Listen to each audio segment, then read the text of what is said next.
안녕하세요. 말씀을 품고 말씀을 살아내는 바이블 1189 44번째 날, 오늘은 창세기 44장입니다. 베냐민을 데리고 애굽으로 내려간 형제들이 드디어 한자리에 모이게 되고 요셉까지 12명의 야곱의 자녀들이 먹고 마시며 즐거운 시간을 보내게 되는데요. 물론 11명의 형제들은 지금 애굽의 총리가 행방불명된 형제 요셉일 거라는 생각은 꿈에도 하지 못하는 상황입니다. 44장은 두 가지 이야기가 이어지는데요. 첫 번째 이야기는 가나안으로 돌아가던 요셉의 형제들이 누명을 쓰고 돌아오는 이야기입니다.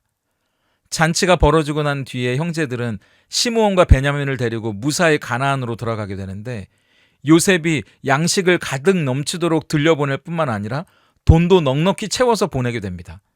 그런데 베냐민의 돈자루에 요셉의 은잔을 몰래 넣어놓는데요. 이 은잔은 고대의 집주인의 권위를 나타내면서 점을 치는 데 사용하는 귀한 물건이었답니다.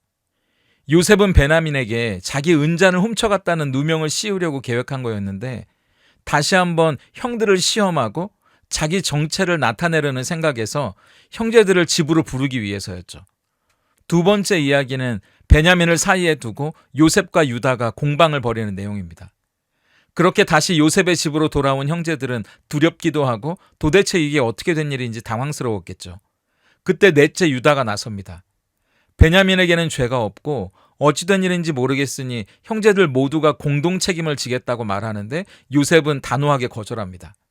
은잔을 훔쳐간 베냐민만 내 집에 종으로 남고 나머지 10명은 집으로 돌아가도 좋다고 이야기하죠. 그때 유다가 조용히 요셉에게 다가가서 단둘이 이야기를 나누고 싶다고 청하면서 아버지 야곱이 요셉을 잃고 난 뒤에 얼마나 상심이 컸는지 설명하면서 지금 이 베냐민이라는 동생은 아버지에게 전부나 다름이 없다고, 아버지는 이 동생이 없으면 죽는다고 이야기합니다.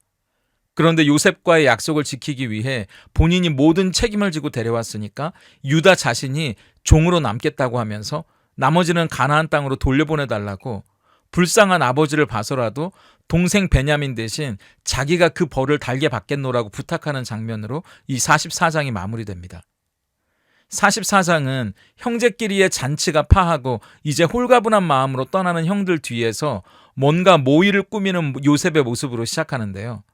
곡식을 충분히 챙겨주고 지난번에 그랬던 것처럼 곡식값으로 가져온 돈도 자루에 넣어서 돌려보내는데, 특별히 요셉의 은잔을 베냐민의 자루에 넣어놓으라고 은밀하게 명령을 내립니다. 2절을 보세요.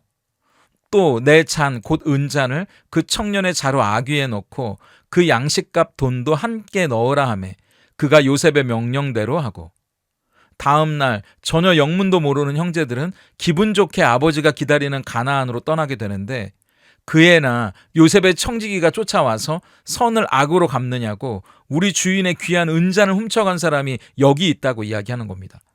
물론 형제들은 말도 안 되는 이야기라고 어디 한번 뒤져보라고 스스로 자루를 풀면서 누구라도 그 은잔을 가져간 사람이 있다면 죽어도 좋다고, 우리가 종이 되겠다고 약속합니다. 과연 어떻게 됐을까요? 12절, 13절을 보세요.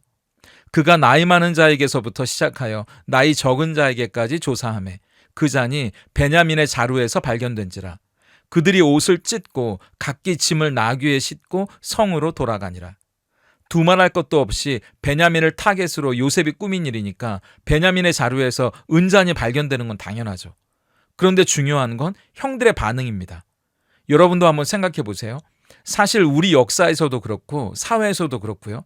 힘 있는 권력자의 총애를 받는 사람에게 자연스럽게 힘이 실리게 되는 건 맞잖아요. 그게 왕이든 사장이든 그 사람이 누구의 이야기를 잘 듣는지, 누구를 귀하게 여기는지 대충 사람들도 눈치를 보면 안다고요. 그러면 주변 사람들도 아예 권력자와 척을 질 생각이 아니면 그 사람에게 함부로 못하는 겁니다. 베냐민도 그런 존재가 아니었을까요? 아버지 야곱이 누구를 예뻐하고 누굴 귀하게 여기는지 세상이 다 압니다. 베냐민이에요. 요셉을 팔아넘겼다는 죄책감도 있고요. 아버지와 사이가 안 좋으면 나중에 유산 분배나 축복을 받을 때 불이익을 받게 될 건 뻔하니까 베냐민을 소중히 여겨주는 게 당연하겠죠. 애굽에 왔더니 형들도 눈치가 있는데 식사 자리에서 그 높은 총리 대신이 베냐민을 예뻐하는 게 눈에 보이는 겁니다. 벌써 따로 챙기는 게 티가 나잖아요. 그런데 누가 베냐민에게 함부로 할 수 있겠어요? 속으로야 어떨지 모르지만 겉으로는 베냐민을 잘 챙겨주고 예쁜 내 동생 하는 게 당연하겠죠. 그런데 하루아침에 베냐민이 천하의 죄인이 된다고 생각해 보세요. 세상 인심이 참 우습고 매정하고 각박합니다. 그렇게 되면 베냐민 옆에 아무도 있으려고 하지 않는다고요. 총애를 받고 잘 나갈 때에야 베냐민이지 지금 천하의 죄인이 된 베냐민에게 무슨 매력이 있겠어요. 괜히 옆에 있다가 나도 애굽 총리의 눈밖에 나고 불똥이 튈 게 뻔한데요. 그리고 그 전에는 베냐민 옆에 있는 게 폼도 나고 베냐민이랑 친한 게 뭔가 있어 보였는지 모르겠지만 이제 초라해진 베냐민 옆에 있어봤자 나도 초라해지고 구질구질해질 것 같은데 등을 돌리게 되는 게 세상 인심이라는 겁니다. 이쯤 되면 형들도 다 같이 베냐민에게 화를 내거나 욕을 할 수도 있었을 거 아니에요. 너 어쩌자고 이랬냐고요? 아니면 의심의 눈초리로 베냐민을 봤겠죠. 네가 언젠가 사고 한번 제대로 칠 줄 알았다는 눈빛을 제대로 쏴주면서 베냐민에게 2차 가해를 했을지도 모릅니다. 예전 형들이었다면 당연히 그러고도 남았을 거예요. 그런데 지금은 이 형들이 전혀 다른 모습을 보여주고 있다는 겁니다. 베냐민에게 어떤 원망도 손가락질도 하지 않아요. 모두가 자기 일인 것처럼 옷을 찢고 슬퍼하고 있다는 겁니다. 그리고 베냐민만 돌려보내면 되는데 형제들 모두가 다시 요셉의 집으로 돌아온다는 건 배달은 동생이지만 베냐민을 진짜 동생으로서 진심으로 사랑할 뿐만 아니라 함께 책임지고 있는 모습을 보여주는 겁니다. 우리는 여기서 교회는 가장 연약한 자와 함께하는 곳이어야 한다는 걸 새삼 깨닫게 되는 거예요. 야곱의 12형제는 앞으로 구약의 12지파가 되고 예수님이 오시기 전까지 이스라엘 백성, 구약의 교회를 상징하는 사람들이잖아요. 물론 이들이 처음부터 이랬던 건 아니죠. 처음엔 동생을 죽이고 팔아넘기던 죄인들이었거든요. 그런데 요셉의 집에 와서 요셉이 너희 죄를 너희가 알렸다 하니까 유다가 16절처럼 말하잖아요. 유다가 말하되 우리가 내 주께 무슨 말을 하오리이까? 무슨 설명을 하오리이까? 우리가 어떻게 우리의 정직함을 나타내리이까? 하나님이 종들의 죄악을 찾아내셨으니 우리와 이 잔이 발견된 자가 다 내 주의 노예가 되겠나이다. 맞다고 우리가 다 죄인이라고 인정합니다. 많은 사람들은 이때 하나님이 종들의 죄악을 찾아내셨다는 이 말이요. 하나님이 요셉을 구덩이에 던지고 상인들에게 팔아넘겼던 우리들의 죄를 찾아내신 거라고, 그래서 그 죄 앞에 회개하는 거라고 말하기도 합니다. 그렇기 때문에 베냐민만 죄인이 아니라 우리는 다 죄인이고, 그래서 어찌된 영문인지는 모르겠지만 베냐민 혼자만 그 책임을 지게 놔둘 수 없다고, 우리가 다 그 베냐민의 죄를 짊어지고 함께 책임을 지겠다고 말하는 거거든요. 저는 보면서 그래, 이게 교회 아닌가? 그런 고백이 제 입에서 저도 모르게 나오더라고요. 우리도 다 예수님을 십자가에 못 박은 사람 아닙니까? 어떤 사람만 연약하고 어떤 사람만 부족하고 어떤 사람만 죄를 지는 게 아니잖아요. 우리 모두가 다 죄인이고 예수님의 십자가로 용서받고 하나님의 자녀가 돼서 교회에 모여 있는 거 아닙니까? 그렇기 때문에 고린도전서 12장 26절과 27절을 보세요. 만일 한 지체가 고통을 받으면 모든 지체가 함께 고통을 받고 한 지체가 영광을 얻으면 모든 지체가 함께 즐거워하느니라. 너희는 그리스도의 몸이요 지체의 각 부분이라. 야곱의 형제들이 한 아버지 아래서 한 형제이기 때문에 베냐민과 함께라고 고백하는 것처럼 하물며 우리는 예수 그리스도를 머리로 연결된 몸의 각 부분이 되었기 때문에 더 따로따로일 수가 없는 거 아니겠어요? 저희 교회에서도 한 성도님과 이 말씀을 나누면서 그런 이야기를 나눴거든요. 그래서 성도님이 아프면 저도 아픈 거예요. 제가 힘들면 누구 집사님도 힘든 곳이 교회예요. 그게 몸이니까요.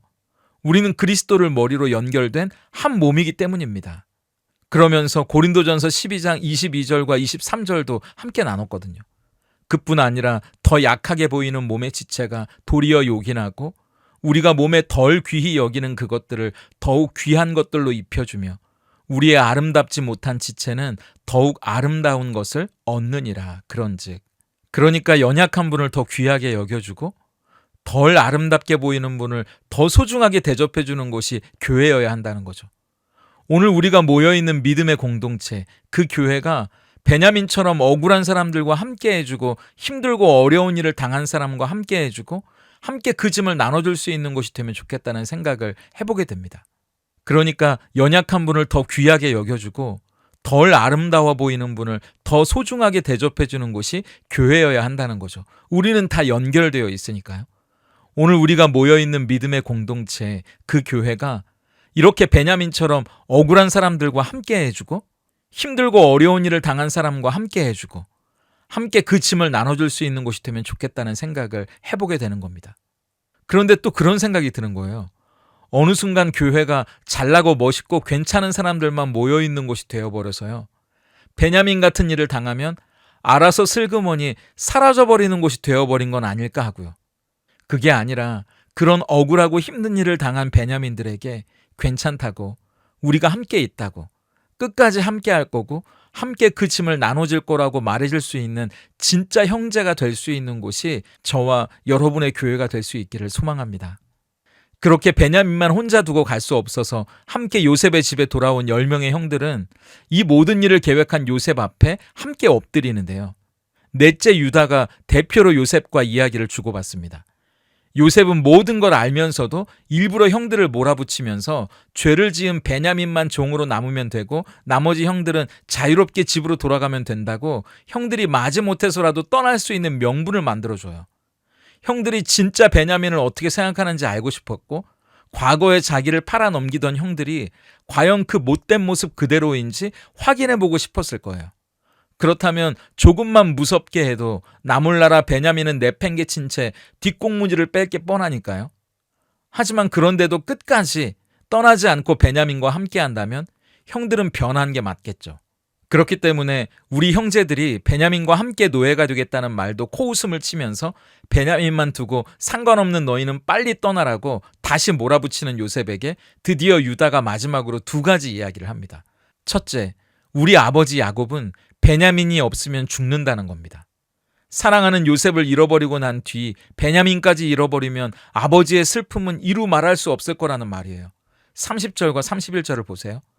아버지의 생명과 아이의 생명이 서로 하나로 묶여 있거늘 이제 내가 주의 종 우리 아버지에게 돌아갈 때 아이가 우리와 함께 가지 아니하면 아버지가 아이의 없음을 보고 죽으리니 이같이 되면 종들이 주의 종 우리 아버지가 흰 머리로 슬퍼하며 스올로 내려가게 함이니이다. 그렇기 때문에 둘째, 내가 베냐민 대신에 이 집의 종이 되겠다고 이야기합니다. 33절을 3번역으로 보세요. 그러니 저 아이 대신에 소인을 주인 어른의 종으로 삼아 여기에 머물러 있게 해주시고 저 아이는 그의 형들과 함께 돌려보내 주시기를 바랍니다.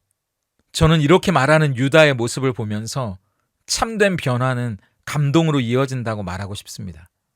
10명의 형들을 비롯해서 유다가 얼마나 달라졌는지 바이블 1189로 창세기를 함께 나누는 여러분들도 느껴지시지 않으세요? 유다와 형제들은 이런 이야기를 할 만한 사람들이 아니거든요.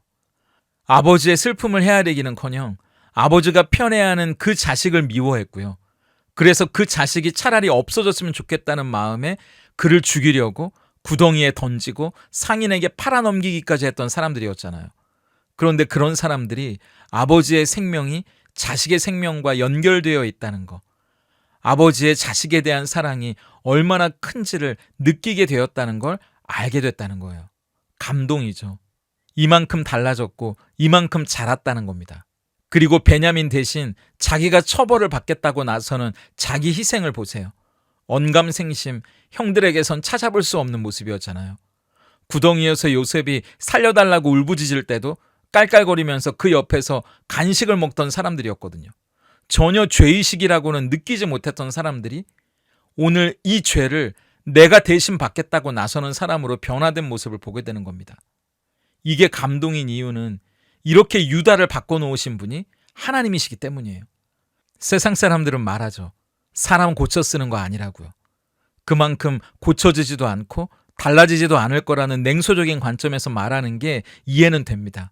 믿는 도끼에 발등 지키고 등을 보여줬다가는 칼에 맞는 일이 정말 많기 때문이에요. 그런데 하나님이 어떤 분이십니까? 야곱을 부러뜨려 꺾어내신 분이세요.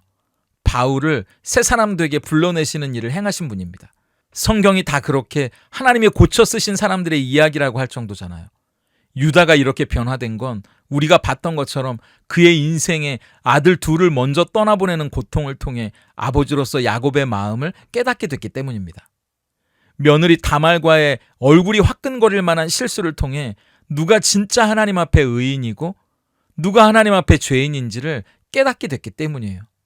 그러니까 우리가 인생에서 만나는 크고 작은 어려움과 힘든 일, 부끄러운 실수와 실패들은 사실 우리를 하나님의 사람으로 만들어가는 하나님의 도구가 된다는 겁니다. 그렇기 때문에 오늘 우리가 만나는 어렵고 힘든 순간들도요, 그걸 통해서 좌절하고 넘어지고 원망하고 불평하기보다 하나님이 그걸 통해 우리를 성숙하게 만들어 가시고 우리를 깊어지게 만드셔서 거기서 하나님의 뜻을 발견할 수 있다면 좋겠습니다. 그래서 하나님을 감동시키고 세상을 감동시키는 진짜 달라진 사람들이 될 수 있다면 얼마나 좋을까요? 예수님을 만나기 전 우리의 모습과 예수님을 믿고 따르는 지금의 모습을 보면서 유다를 보는 것처럼 참 감동적이라고 세상이 인정할 수 있는 삶을 살아가는 저와 여러분이 될 수 있기를 축복하고 응원합니다. 오늘 바이블 1189 적용입니다. 첫째, 교회는 가장 연약한 사람들과 함께하는 곳이어야 하지 않을까요? 교회 안에 베냐민과 같이 억울하고 힘든 일을 당한 사람이 사라지고 있지는 않은지 한번 돌아보세요. 오히려 그런 베냐민들이 있지는 않은지 잘 살펴보시고 그런 베냐민들에게 찾아가셔서 위로와 격려를 전하고 함께 그들의 짐을 나누어지는 실천을 보여줄 수 있기를 바랍니다. 둘째, 참된 변화는 감동으로 이어집니다. 예수님을 믿고 나는 어떤 점이 가장 많이 달라졌는지 한번 여러분에게 가장 가까운 사람에게 물어보세요. 그리고 나는 앞으로 어떤 부분이 더 달라져야 할지 한번 생각해 보시고 그 변화를 위해 하나님 앞에 무릎 꿇고 기도할 수 있는 우리가 되기를 소망합니다. 함께 기도하겠습니다. 하나님 없이는 한순간도 살아갈 수 없는 연약한 우리이기에 보혜사 성령님을 보내주셔서 우리를 돌보시고 동행하시며 인도해 주시니 그 크신 은혜에 감사드립니다. 우리를 고아와 같이 홀로 버려두지 않으시고 믿음의 형제요 자매들과 함께 믿음의 공동체를 이루게 하셨습니다. 우리 교회가 연약하고 아파하는 자들과 함께하는 곳이기를 기도합니다. 아무런 깨달음과 울림도 없이 적당히 괜찮은 사람들과 그럴듯한 교제를 나누며 지내다가 베냐민과 같이 억울하고 힘든 일을 당하면 슬그머니 빠져야만 될 것 같은 곳이 교회가 되지 않게 하시고 오히려 슬프고 아픈 일을 당한 베냐민들을 위로하고 격려하며 끝까지 함께 해줄 수 있는 곳, 함께 그 짐을 나눠줄 수 있는 곳이 우리 교회이게 하시옵소서. 무엇이 그것을 가능하게 해주는지 놓치지 않게 하셔서 예수 그리스도의 복음 때문이라는 것이 확실하게 선포되는 곳, 그리하여 그 복음이 무엇인지 배우고 그 복음을 살아가는 것도 우리 교회가 되게 해 주시옵소서. 그 복음이야말로 한 사람의 인생을 변화시키는 힘이 오니 복음을 알고 경험한 사람답게 달라진 삶으로 하나님을 감동시키고 세상을 감동시키는 사람들이 우리 성도님들이 될 수 있게 하시옵소서. 예수님의 이름으로 기도드립니다. 아멘.